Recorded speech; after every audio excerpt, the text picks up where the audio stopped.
నాకెందుకు అంత అరుస్తున్నావు? ఎగ్జామ్స్ లో పాస్ అయితే గోవా వస్తాని మొక్కుకున్నానే. ఏంటి గోవానా? ఏడుకోయలేదు నడు ఇంట్లోకి. తాత అరే మా ఫ్రెండ్స్ అందరు పోతుండ్రే, ఆ పాస్పల్ లో సాయి కూడా పోతుండు, నేను కూడా పోతా. సరే పో, కానీ సాయంత్రం 6 దాకా వచ్చేయి, మళ్ళీ కూరగాయలకు పోవాలా. అది మన దగ్గర అనుకుంటున్నా మమ్మీ, ఏమో గంటలో పోయి రావాలంట. ఒకసారి పోయి రాపో. ఎప్పుడైనా రూపాయి ఇచ్చినా ఆ బుచ్చగాళ్ళకైతే 10 రూపాయలు ఇస్తావు.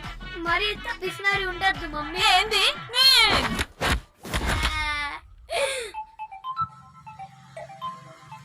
హలో, అరే వస్తున్నావారా గోవాకి? అదే ప్లాన్ చేస్తున్నారా? నీ ముఖం చేస్తున్నారా? మీ అమ్మ పొల్లు పొల్లుగా చూడలేదు అనుకున్నావా?